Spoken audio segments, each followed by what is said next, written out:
بص يا كباتن بقى، السريديا على حق دي سريديا سويسي بتاعت البحر الاحمر، بس مش اي حد بيطلعها، بيعرف يطلعها من الميه. هم اتنين على مستوى الجمهوريه اللي بيعرفوا يطلعوا دي من الميه، احمد الحداد وعلاء السويسي. بص بقى حجم السريديا قد ايه، وبعدين دي طلعت امتى؟ طلعت بعد ما انتم مشيتوا. اصل هي العمليه اقدام برضه يعني لازم تبقوا فاهمين. كنتوا قعدتوا كنت هتزيد، لكن هي ما طلعتش الا بعد ما. ممكن برضو تفرجوا اسكندريه تاني بالراحه احنا لما ما بنستعرضش. حابب تقول حاجه في نهايه الفيديو يا عم علاء؟ بص بالنسبه لكف ايدي، كف ايدك للخمسه وخميسه عشان الناس. ايوه بص حجمها قد ايه؟ الله اكبر. بص بقى انا فرحان. اللوكس بقى، اللوكس بقى رومي الله اكبر. مش لوكس.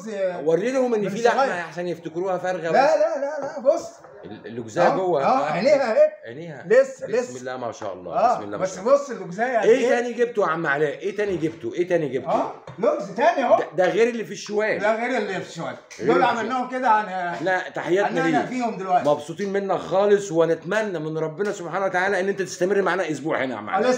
احنا موافقين وشاكرين جدا يا عم علاء، وتشكرين نعمل كده يا عم علاء بقى للناس. سلام يا شباب، سلام، مع السلامه. ما تجوش تاني بتقول؟ لا مش معقول يا عم علاء.